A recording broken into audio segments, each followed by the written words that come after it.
Shavua Tov, Parshat Terumah. The Israelites are commanded in this week's Parsha to construct the tabernacle, the sanctuary, which later on would be the Holy Temple in Jerusalem. But in the wilderness, it was the tent of the Spirit of God, the Mishkan, which is a tent where the Spirit of God, the Shekhinah, is, and it is the sanctuary.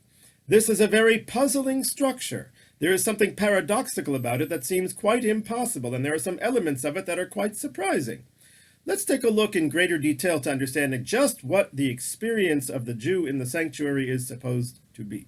First of all, the person who is going to be in charge with creating it is a fellow by the name of Bitzalel. Now, what you may ask are the requirements for this job. I would expect a high degree of artistic ability. Perhaps a degree from an art school such as Bitzalel, which is named for the biblical Bitzalel who constructed the tabernacle. Yet the rabbis in the Midrash say there's an entirely different job prerequisite. And what is that? He needs to understand the secrets of the creation of the universe. Whoa, why that? Isn't this an artistic job? Doesn't the Torah give us details about each of the different aspects, the temple, the tabernacle itself, the various utensils in use therein, how they are to be constructed, of what materials, the size, the way they are supposed to look? I would think that artistic ability is certainly front and center, and certainly it is. It's not that Bezalel could be a klutz. He couldn't be. But why does he need to also understand the secrets of creation? Significant. In the heart of the tabernacle is perhaps one of the most puzzling elements. You see, it's a chamber called the Holy of Holies, and inside of it is the Ark of the Covenant.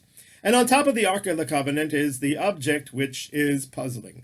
They are called Keruvim. It's two golden statuettes of basically infants, children, with their wings stretching up towards heaven.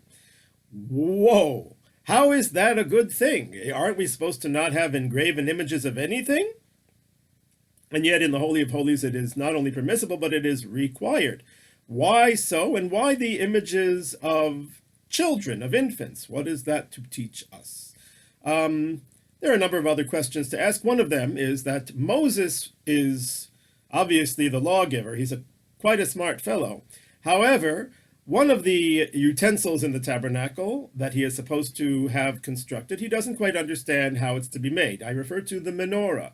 God therefore showed him a menorah fashioned out of fire so that Moses should understand how to make a menorah in the tabernacle so he could thus instruct Bezalel in its construction. Why was the menorah so difficult for Moses to comprehend? Of all of the utensils in the tabernacle, I mean, the description there in the Torah is no different than the other utensils where it tells you the shapes, the elements, the size, and so forth. And second of all, why did God resort to showing him a menorah made out of fire as I guess you wouldn't call it a blueprint, you'd call it a red print. Why was that necessary? What is the significance of that? So before we start delving into these mysteries of the tabernacle, and they are mysterious, and the tabernacle itself is very mysterious, let's understand that there are two ways of approaching a Dvar Torah, a Torah thought. One is the way of Parshanut, which means interpretation, which simply means trying to take all of the verses and all of the elements and find an explanation that is satisfactory, that makes them all make sense. Then there is what's called homiletics, and homiletics is learning an important lesson out of the verses in the Torah, even though the verses might not support it completely in their literal meaning. Nonetheless, the lesson is so important that we use the Torah as I would say, as a support, an asmachta, to help us to understand this greater truth about life itself. And we will have a little bit of both. Let's delve into this mysterious tabernacle. The most famous part, of course, is the Holy Ark, which contained the tablets of the law which Moses had gotten at Mount Sinai. Was the Holy Ark there or not? What do you mean, was the Holy Ark there or not? The Torah says you have to make an ark. It tells us the measurements. It's 2.5 cubits long, 1.5 cubits wide, 1.5 cubits high, with those keruvim on top of it. So of course it was there. Well, there's a mathematical issue here. You see, the width of the chamber known as the Holy of Holies was 20 cubits, 20 amot. And the rabbis tell us that if you measured from the ark, which was in the Holy of Holies and placed in a horizontal fashion, if you measured from the north side of the ark, the northern edge of the ark to the edge of the Holy of Holies, you would count 10 cubits. And if you measured from the southern edge of the ark to the southern boundary of the Holy of Holies, you'd count also 10 cubits, granting you a total of 20 cubits, which was the width of the Holy of Holies. But the problem with this calculation is that it seems to be wrong. You should only be able to, if you're going to have 20 cubits of a width, you should only count 8 3/4 from each side of the ark, because the ark has some size as well. It's 2.5 cubits. So 20 minus 2.5 is 17.5. Right? Right. So I think my math is good. So how could it be that there were 10 cubits on each side? There should be 8.75. And the rabbis answer a very enigmatic answer. The ark took up no space. But I'm looking at it, I see it, it has measurements, and Moses is told what the size is supposed to be. What does it mean the ark took up no space? How could that be? That's paradoxical. It's either it's there or it's not there. What's going on? What are we looking at? I think that in order to answer this, we will take a look. I'll just mention that the mysterious utensil that Moses didn't quite understand was the menorah, and God showed him a menorah of fire. It's not the first time that Moses has a vision of fire. First time he has a vision of fire is when the famous burning bush came into his view. He sees the bush and he's puzzled. Why is this bush not being consumed, yet it's engulfed in flame? And when we read Parshat Shemot, we explained in our video then the explanation of Rabbeinu Bachye, a great commentator on the Torah, who says Moses was in the desert. He was considering and puzzling over the secrets of creation. There they are. We mentioned them earlier. In other words, how is it that the physical world and universe can exist? You see, Moses understood that everything is supported by energy, tremendous energy, and that's the fire on the bush. The fire represents the energy. Well, fire is hot. Fire should consume. If everything is energy, then how can there be cold matter? How can this world exist at all? That was what was puzzling to him. We have a name for God that we use, for example, in the Seder Pesach, and that is Hamakom, which means literally the place. We sing the song, Baruch Hamakom Baruch Hu, blessed be the place. Why is God called the place? Because he is the place of the universe, and the universe is not the place of him. In other words, God is bigger than the universe, and the universe is located, as it were, in him. However, the Maharal of Prague explains that it's not so simple. A normal place is simply a location, and something can be in a certain place. If you take it out of that place and put it in another place, it still exists, it's just in a different location. But not so God and the world. You see, the world is in the place of God, but it is a place that sustains its very existence, that the place itself causes the world to exist. And that is implicit in the word Hammakom, which means the place. It could also mean Hamekayem, that which causes existence to be sustained. In other words, that God causes the earth to continue to exist, and that is the name of Hamakom. And when Moses comes close to the bush, God says to him, take off your shoes, Ki Hamakom, because the place upon which you stand is a holy place. And therefore Moses understands the secret of creation is the energy, and that God, as it were, in the Kabbalistic teachings, they talk about something called tzimtzum, or withdrawal. God contracts himself and allows the physical universe of cold matter to exist. And that is among the secrets. So in other words, you have the same paradox with the entire tabernacle to begin with, because God's energy pervades the entire creation. The angels say, as we recite in the Kedusha prayer, Malo chol haaretz kevodo, his glory fills the universe.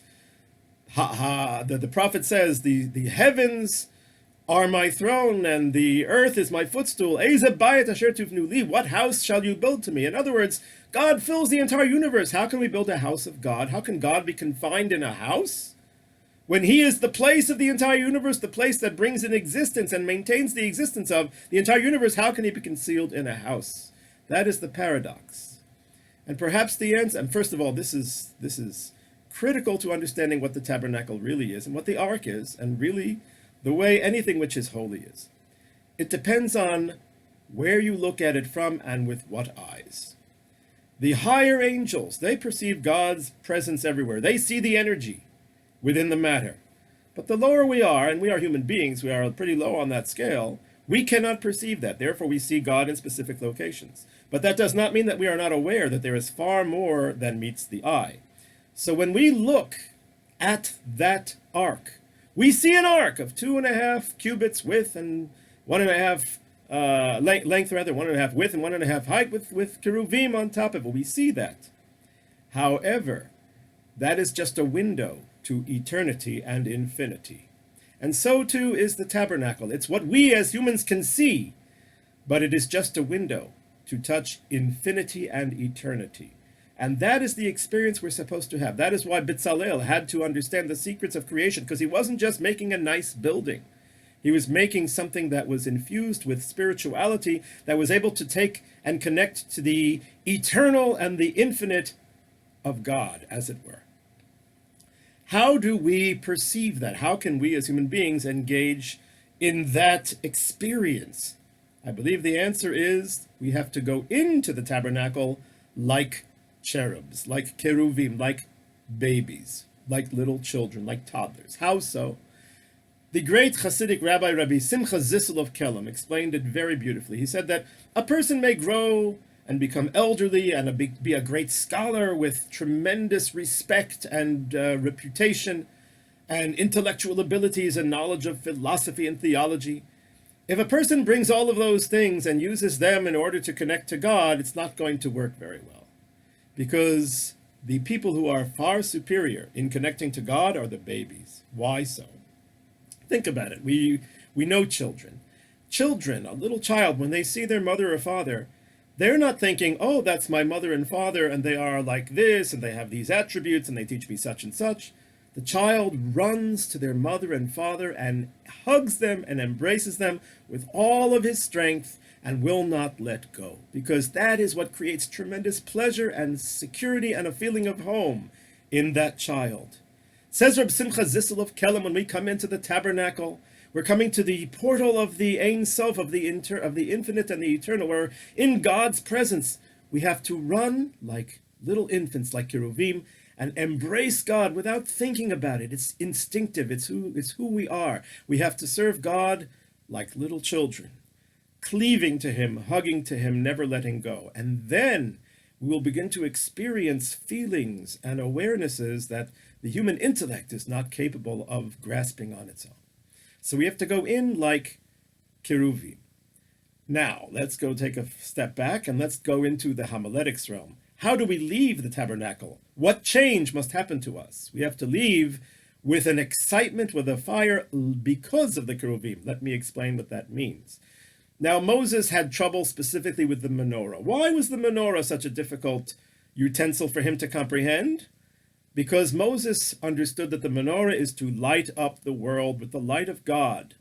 But the problem is that the world is a pretty dark place a lot of the time, and well, most of humanity is not necessarily running to spirituality. Most people just want to work a day, get their paycheck, and enjoy life. They don't want to be bothered necessarily by looking at the bigger things and asking the bigger questions. Most of us kind of just put them aside and get totally ensconced in our day-to-day lives. And that, said Moses, is a big problem. How are you going to shine a light into so many lives?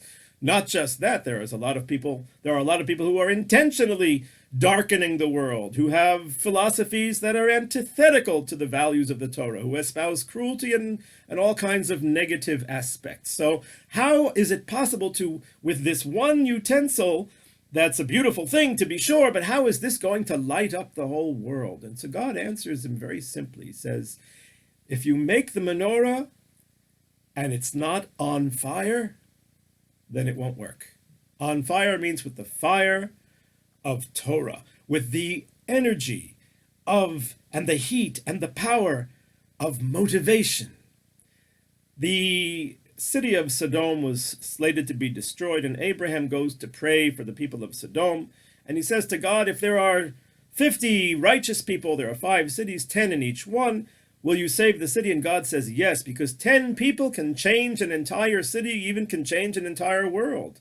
Then Moses says, what if there are only 45, meaning 9 in each city, and you, God, will be the 10th man, as it were?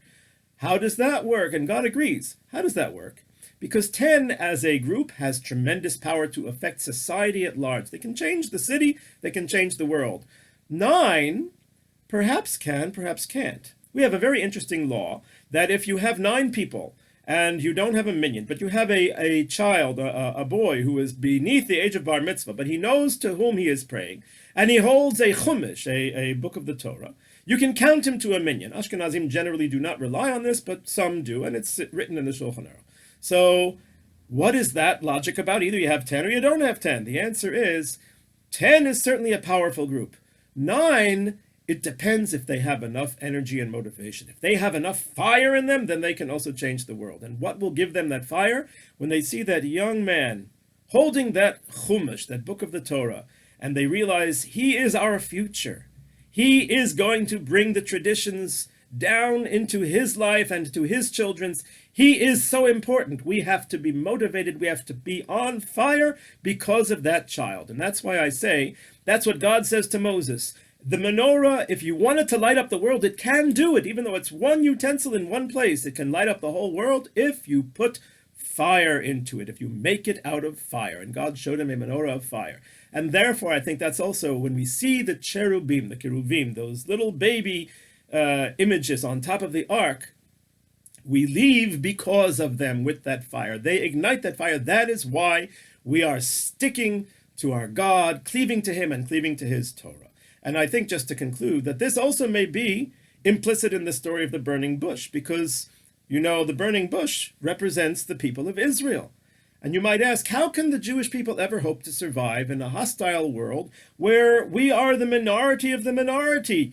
We should be, by rights, in terms of pure numbers, many, many, many millions and hundreds of millions today, and yet we still remain one of the smallest peoples. That's in and of itself a discussion. But how could we hope to survive in such a hostile world which threw everything it has against us, and yet here we are? Not only here we are, we return to our land. How is it possible? Perhaps that was also puzzling Moshe. How could that bush not be consumed by such a hostile world? And the answer is implicit in the question. The question itself answers itself, because that bush is on fire, meaning it has that energy, that cleaving, that connection to God, that motivation to survive at all costs and somehow, some way, light up this world. And so that's how a Jew is supposed to react to coming into the tabernacle, to come in as a keruv, as a infant, and cleave to Hashem, and then to leave and light up the world because of the keruvim, because of the infants, because of the future. And that is the uniqueness of that Mishkan, and why it required not just simple artwork, but it required something much more powerful. Shavua Tov.